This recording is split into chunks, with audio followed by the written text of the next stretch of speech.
इवानिका Trump Trump की जब बेटी आती है तो वो कहती है कि हमें दिल्ली का सरकारी स्कूल बताओ। वो भाजपा का स्कूल नहीं देखने जाती है। गुजरात या उत्तर प्रदेश में कोई भाजपा का स्कूल नहीं देखने जाती है। महिलाओं की बस राइड फ्री, बुजुर्गों को तीर्थ यात्रा फ्री। आम आदमी पार्टी का 10 साल का जो दिल्ली में अस्तित्व है उसको डिनाई नहीं किया जा सकता। जितना काम महज 10 सालों में इस पार्टी ने किया है, 4-4 राष्ट्रों में हमारे प्रेजेंस है। दिल्ली में हम पिछले 3 बार से सरकार में हैं। पंजाब में इतनी भारी बहुमत में आम आदमी पार्टी की सरकार बनी हुई है। उसके अलावा गुजरात में हमारे 5 विधायक हैं, गोवा में 2 विधायक हैं और अभी हाल फिलहाल में डोडा में हमारा 1 विधायक बना है। तो ये कोई मामूली बात नहीं है। मध्य प्रदेश में हमारा महापौर है। तो इस तरह से देखा जाए 5-6 राज्यों में आम आदमी पार्टी की प्रेजेंस है। इतना जो वोटिंग परसेंटेज मिलता है और हर चुनाव में पिछले बार से ज्यादा परसेंटेज मिलता है, वो कोई मजाक की बात नहीं है। एक ऐसी पार्टी जिसने जनता के हक की, हित की शुरू दिन से बात करी है, जनता के लिए अलग अलग तरीके से काम किए हैं, चाहे वो शिक्षा का मॉडल हो। दिल्ली में सारे के सारे तमाम ऐसे जो गवर्नमेंट स्कूल्स हैं वो प्राइवेट स्कूल से बेहतर कर दिए गए हैं। उसके अलावा मोहल्ला क्लिनिक की अगर बात करें, यूनाइटेड नेशंस तक ने इसको सराहा है। इवानिका ट्रम्प ट्रम्प की जब बेटी आती है तो वो कहती है कि हमें दिल्ली का सरकारी स्कूल बताओ। वो भाजपा का स्कूल नहीं देखने जाती है। गुजरात या उत्तर प्रदेश में कोई भाजपा का स्कूल नहीं देखने जाती है। महिलाओं की बस राइड फ्री, बुजुर्गों को तीर्थ यात्रा फ्री और कहीं सारी ऐसी नीतियां हैं जो आम आदमी पार्टी, भारतीय जनता पार्टी उसको रेवड़ी बोलती थी ना। आम आदमी पार्टी ने कहा हाँ देते हैं हम रेवड़ी, हम जनता के हक का पैसा, जनता का पैसा जनता को ही लौटाते हैं। तो देखा जाए तो आम आदमी पार्टी को तो लोगों को जितना ज्यादा सराहना चाहिए उतना हो रहा है, उससे कहीं ज्यादा हो रहा है, उम्मीद से ज्यादा। दिल्ली में आम आदमी पार्टी सीटें जीत के आती है, जनता के काम करके आती है, जनता के हक की बात करती है। कहीं कोई मसला हो आम आदमी पार्टी सबसे पहले खड़ी रहती है। चाहे वो किसानों का, आपको याद होगा प्रोटेस्ट की जब बात हो, आम आदमी पार्टी उनके साथ खड़ी हुई थी। कोई मसला हो आम आदमी पार्टी अपना समर्थन जाहिर करती है। इंडिया अलायंस का एक बहुत इंपॉर्टेंट, भारतीय जनता पार्टी अगर किसी को चोर बोल रही है तो उससे ज्यादा हंसी कोई बात नहीं।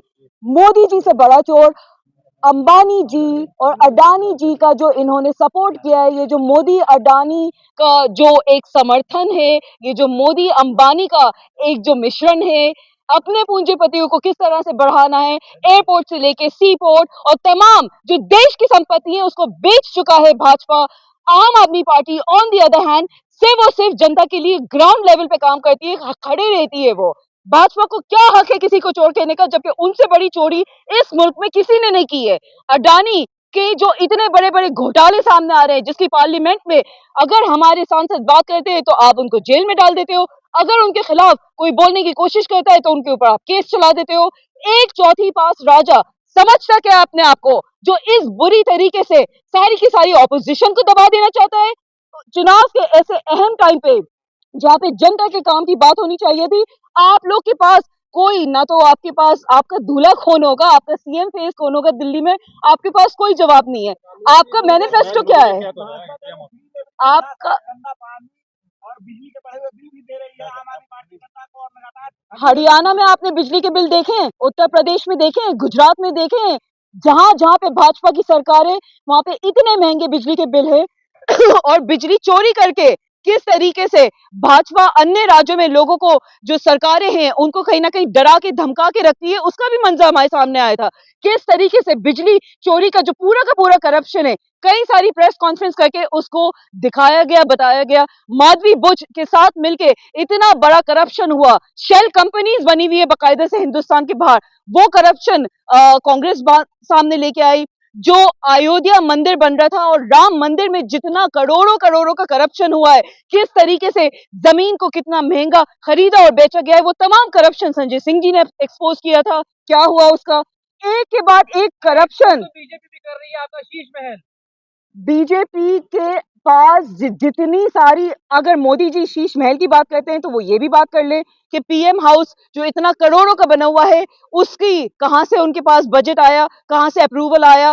पीएम ये बता दे कि उनके काफिले में 12-12 करोड़ की एक एक गाड़ियां चलती हैं, 12-12 लाख की, सॉरी, लाखों की, करोड़ों की गाड़ियां चलती है। मेरे पास आंकड़े भी, I mean I am at the moment मैं आंकड़े भी नहीं गिन पा रही हूँ, क्योंकि इतने ज्यादा करोड़ों के उनके ऐसे खर्चे होते हैं जो वो जस्टिफाई नहीं कर पाते।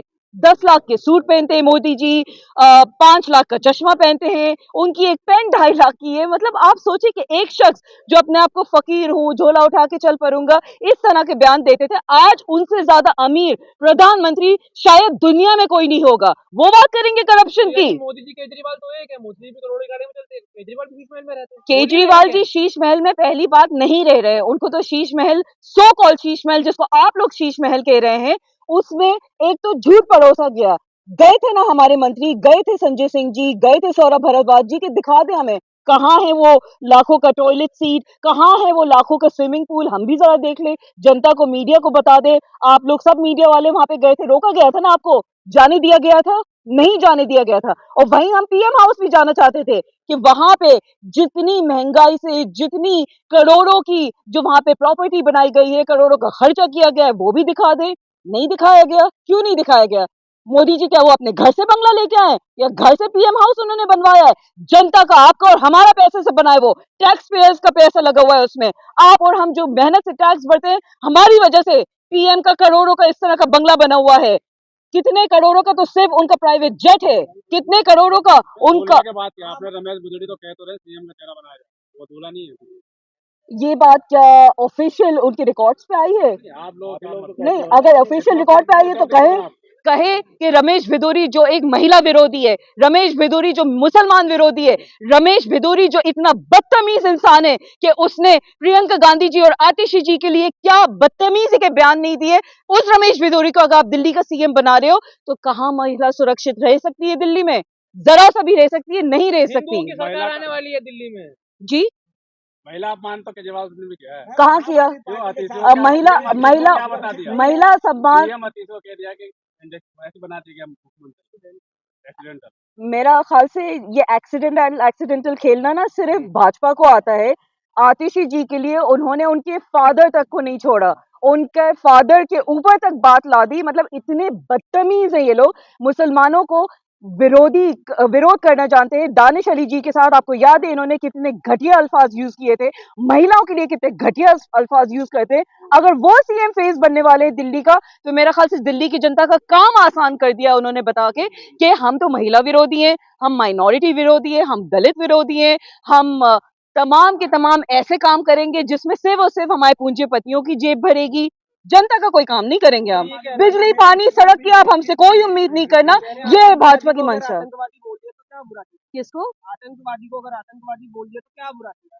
मुझे ना बुलाया। लॉ एंड ऑर्डर उनके पास है, होम मिनिस्ट्री उनके पास है, किस बेसिस पे उन्होंने बोला, और इस गलत बयानी की उनके ऊपर सजा होनी चाहिए, केस होना चाहिए। वो केस होना तो बहुत दूर की बात है उनके। आपको याद है कि किस तरह से जब हरियाणा का चुनाव हो रहा था, कंगना रनावत जो इतनी ज्यादा गैर जिम्मेदाराना बयान देती रहती हैं, उन तक को उन्हीं के पार्टी के सीनियर से कह दिया था कि आप चुप बैठिए, आप हमारा बहुत नुकसान कर रही हैं, आप मत बोलिए किसानों पे, क्योंकि आपके होने से हम हरियाणा ना हार जाएं। इसी तरीके से भाजपा को, रमेश भिदोरी को भी कह देना चाहिए कि रमेश जी आप प्लीज चुप बैठ जाइए, आपके होने से दिल्ली में भाजपा बहुत बुरी तरह से हार रही है। जो 2-4 सीटों की उम्मीद थी हमें, वो भी नहीं आएगी। दिल्ली में भारी बहुमत में आम आदमी पार्टी की सरकार बन रही है। आम आदमी पार्टी चौथी दफा सरकार रिपीट करने जा रही है। अरविंद केजरीवाल जी फिर से दिल्ली के मुख्यमंत्री बनने जा रहे हैं, और बीजेपी कितना ही जोर लगा ले, कितना ही कोशिश कर ले, इस हकीकत, इस सच्चाई को नहीं बदल सकती।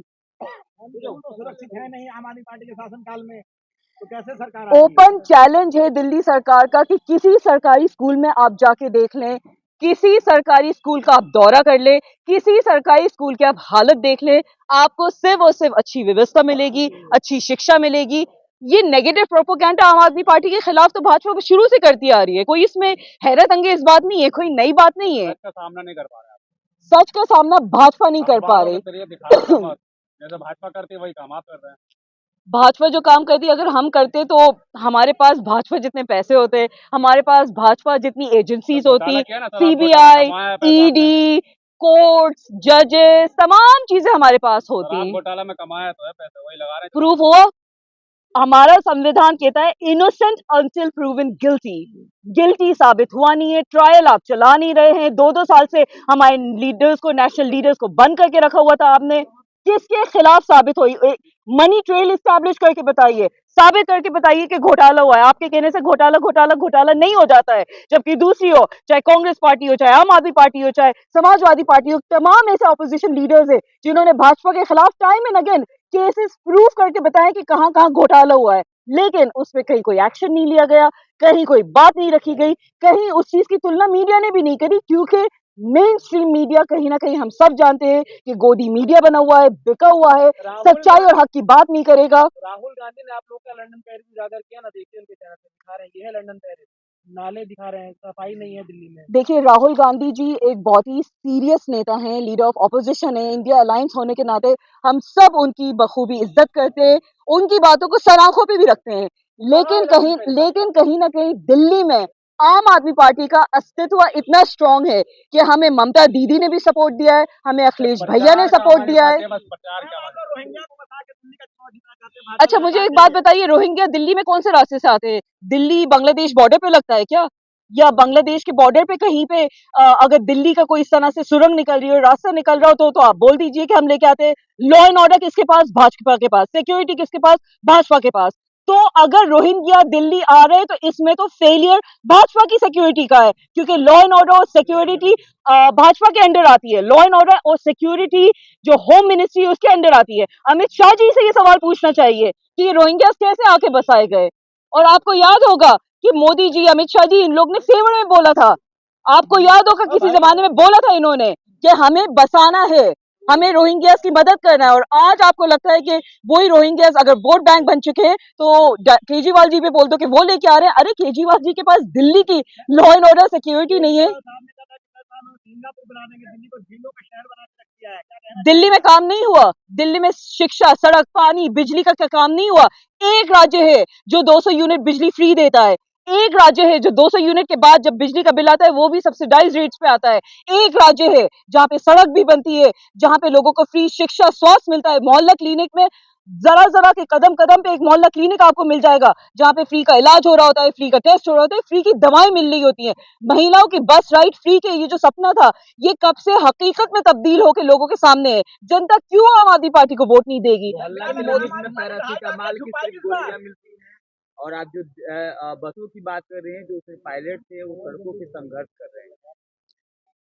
देखिए, जो एजुकेशन की बात कर रही है, तीसरा सवाल है, तो जो एजुकेशन में जो शिक्षक हैं वो भी सड़कों पे संघर्ष कर रहे हैं। एजुकेशन का जहां तक सवाल है, आपको मौका लगा यूपी के स्कूल्स देखने का, गुजरात के स्कूल्स देखने का?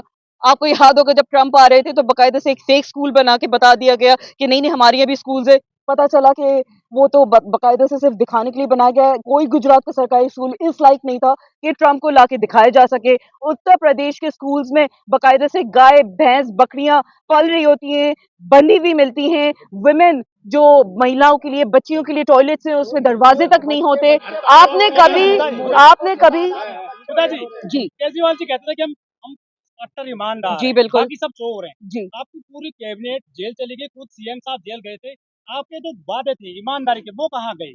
आप मुझे ये बताइए कि हमारा संविधान एक चीज कहता है, जो अभी थोड़ी देर पहले मैं कह रही थी, कि इनोसेंट अंटिल प्रूवन गिल्टी। अगर आप किसी का गुनाह ही साबित नहीं कर पाओ, तो जब तक वो गुनहगार साबित ना हो जाए, वो शख्स इनोसेंट होता है, मासूम होता है। आपने कहा शराब घोटाला हुआ है, मनी ट्रेल एस्टेब्लिश कर देते, घोटाला पेपर्स पे बता देते। 1 रुपए का करप्शन आप बता नहीं पा रहे हो। एक के बाद एक आम आदमी पार्टी के नेताओं को आप जेल में बंद करते रहे, और उसके बाद उनको सबको बेल मिली। लड़ाई सिर्फ जेल से बेल तक की थी, क्योंकि साबित आप तो कर कुछ नहीं पाओगे। साबित आप ये कर नहीं पाओगे कि शराब घोटाला सही में हुआ है। केजरीवाल सरकार ने दलितों के 3 मिनिस्टर जो है हटा दिए अपनी कैबिनेट से, राजकुमार आनंद जी राजेंद्र पाल गौतम और सबसे पहले संदीप वाल्मीकि। जी। आखिर दलितों के वोट ही चाहिए क्या आपको? ऐसा बिल्कुल कोई बात नहीं है। राजकुमार आनंद जी का अपना फैसला था कि उनको बीजेपी जाना था, तो जिसकी वजह से जब सारी के सारे लीडर्स को कहीं ना कहीं टारगेट करके जेल भेजा जा रहा था, पता नहीं उन्होंने कौन सा ऐसा उनको डर लग गया। उनको लग गया कि शायद इस वक्त भाजपा की वॉशिंग मशीन में जाके धुलना बेहतर होगा। वो चले गए, उनकी अपनी मर्जी थी, उनको कहीं से भी रोका नहीं गया। केजरीवाल जी एक तरफ कहते हैं कि मैं बाबा साहब को बहुत मानता हूँ, बिल्कुल जैसे राजेंद्र पाल गौतम जी ने 22 प्रतिज्ञा दिलवाई, उन्होंने उनका इस्तीफा ले लिया। देखिए झूठ का उनका जो प्यार है बाबा बाबा साहब से। बाबा साहब अंबेडकर जी का जो संविधान है उसी को बचाने के लिए ये तमाम लड़ाई है। हाँ। दलितों के साथ है आम आदमी पार्टी, बाबा साहब अंबेडकर जी को मानती है आम आदमी पार्टी। कहीं ना कहीं राजनीति में आप भी जानते हैं कि कुछ पर्सनल ताल्लुकात कभी कभार ऐसे हो जाते हैं कि आप उस तरीके से काम नहीं कर सकते जिस तरीके से आप करना चाह रहे हो। अगर ये रीजन है, और आपने देखा कि राजेंद्र पाल गौतम जी तो वैसे भी कांग्रेस में चले गए, उनकी आप लोगों ने 2100 रुपए देने का वादा किया, जी वहीं कांग्रेस ने 2500 का वादा जी कर दिया। महिला तो आप कांग्रेस पे भरोसा करेंगे, 2500 उनके लेंगी या अच्छी आपके बात है, लेंगी? अच्छी बात है कि कांग्रेस को कम से कम याद तो आया कि हमें महिलाओं को सम्मान राशि देनी है, हमें महिलाओं के लिए कोई संपत्ति अनाउंस करनी है। बहुत अच्छी बात है, पैसा कहाँ से करें। आएगा? अरबों रुपए खर्च करने पड़ेंगे प्रति महीना, कहाँ से लाएंगे आप इतना ये पैसा? देखिए मोहल्ला क्लिनिक में जो लोगों का फ्री इलाज, फ्री दवा, फ्री टेस्ट होती है, उसका पैसा कहाँ से आता है? आप ये देखिए जहाँ शिक्षा, स्वास्थ्य, पानी, ये तमाम चीजों पे आम आदमी पार्टी काम करती है। बावजूद उसके एक वाहिद दिल्ली है जिसका बजट मुनाफे में है। कोई राज्य ऐसा नहीं है जिसका बजट पहली बार मुनाफे जो में है है। घाटे में गई है दिल्ली, आपको पता होना चाहिए। बिल्कुल घाटे में नहीं गई। अगर बजट आप देखे जाए, सारी के सारी लोगों को मुनाफे की बात करके ये सो कॉल जैसे भाजपा जैसे रेवड़ियां कहती है, चलो हम भी रेवड़ी कह रहे हैं उसको, रेवड़ियां देके भी अगर बजट मुनाफे में, तो कहीं ना कहीं आप एक पढ़े लिखे नेता को चुनोगे, फायदा आप ही को होगा। जनता जानती है ये बात। केजरीवाल जी ने कहा था कि हम ठेकेदारी खत्म करेंगे, जी लेकिन सब जगह ठेकेदारी बढ़ गई है, चाहे जी डीटीसी हो, चाहे हेल्थ हो, चाहे और डिपार्टमेंट हो, चाहे एजुकेशन देखिए, हो। कहीं आपने कम से कम आधा टर्म ऐसा है आम आदमी पार्टी का, वो हमारे नेताओं को जेल में रख रख के बर्बाद कर दिया। बावजूद उसके फौरन दूसरे उन पोर्टफोलियोज में मंत्रियों को रख दिया गया। जनता का काम नहीं रुका, जनता की जो पेंशन रुकी हुई थी वो वापस से चालू हो गई। तमाम ऐसी चीजें हैं जहाँ पे करप्शन अगर हो रहा था। केजरीवाल जी कहते हैं कि एलजी काम नहीं करने दे रहे हैं। 10 साल आपको दे बिल्कुल दिए, नहीं करने या दे फिर रहे हैं। सिंगापुर बना दिल्ली को, आपको क्यों दिल्ली जरूरत है? में 10 जो साल काम, से अच्छा खराब काम करने के काम नहीं दिल्ली करते हैं। में दिल्ली में जहाँ पे जनता लोकसभा में आम आदमी पार्टी को नहीं चुनती है, लेकिन बावजूद उसके पिछले 3 बार से विधानसभा में आम आदमी पार्टी को चुन रही है, तो कुछ तो काम देख के ही चुन रही होगी ना। दलितों के लिए जितना काम आम आदमी पार्टी ने, अरविंद केजरीवाल जी ने किया है, किसी और पार्टी ने नहीं किया है। ये एक ऐसी पार्टी है जो दलितों के लिए हमेशा खड़ी रही है और आगे तक भी खड़ी रहेगी। तो अगर आम आदमी पार्टी दलितों का वोट ले रही है, और जिस तरीके से भाजपा दलित विरोधी पार्टी है, किस तरीके से बाबा साहब अंबेडकर जी का अपमान किया गया, कहीं दफा संविधान में अपमान किया गया है, उसकी भी हम बात कर लें। और आम आदमी पार्टी दिल्ली में सरकार बना रही है। अरविंद केजरीवाल जी एक बार फिर दिल्ली के मुख्यमंत्री, लोकप्रिय मुख्यमंत्री बन के आ रहे हैं। इस हकीकत को भाजपा नहीं बदल सकती। लेकिन मोदी जी कह रहे हैं ना कि दिल्ली में अच्छे दिन आने वाले हैं, भाजपा को वोट दीजिए आप। अच्छे दिन गुजरात में आ गए, अच्छे दिन हरियाणा में आ गए, उत्तर प्रदेश में आ गए। कौन सा ऐसा राज्य है जहां पे भाजपा की वजह से अच्छे दिन आ गए? लोगों का सिर्फ और सिर्फ बद से बदतर हालात हो रहा है। इन्फ्लेशन कहां से कहां चला गया है, बेरोजगारी, महंगाई कहां से कहां चली गई है, दाम, दूध, पेट्रोल और बेसिक संपत्तियों के, दाल चावल के किस कदर बढ़ चुके हैं, उस पर बात कर ले। आज युवाओं के पास रोजगार नहीं है, महिला कहीं पे सुरक्षित नहीं है। इतने सारी जो रुपये का जो वैल्यू है, डॉलर का जो वैल्यू रुपये के अगेंस्ट वो किस कदर डॉलर बढ़ चुका है, ये तमाम चीजें फॉरेन स्तर पे किस कदर, कोई भी इंडेक्स हम ले ले, फ्रीडम प्रेस इंडेक्स ले ले, हिंदुस्तान कितने पोजीशंस नीचे गिर चुका है, हैप्पीनेस इंडेक्स ले ले, गिर चुका है। कहीं कोई इंडेक्स पे हिंदुस्तान आगे नहीं बढ़ रहा है। तो आप किस विश्व गुरु की विश्व इस तरह से भारत को सपोर्ट करने की बात करते हो, जबकि भारत सिर्फ और सिर्फ आपकी बेईमानी की वजह से, आपकी करप्शन की वजह से बद से बदतर हो रहा है, बर्बाद से बर्बाद हो रहा है। और जब तक मोदी जी अडानी और अंबानी टाइप के लोगों का सपोर्ट करते रहेंगे, तब तक हिंदुस्तान ना कभी आगे बढ़ सकता है, ना हिंदुस्तान का विकास हो सकता मोदी है। जी ने अपने भाषण में बोला आम आदमी पार्टी ये आपदा है दिल्ली के लिए। भारतीय जनता पार्टी तो अपनी जबान को कहीं भी इस तरीके से चला देती है जहां पे लोगों का दिल भी दुखता है, जिसका कोई बेसिस नहीं होता है, जिसका कहीं पे कोई काउंटर उनको लगता है नहीं होगा, क्योंकि संविधान को किस तरीके से मिसयूज करते हैं, कॉन्स्टिट्यूशनल पोजीशंस को किस तरीके से मिसयूज करते हैं, ये कोई भाजपा से सीखे।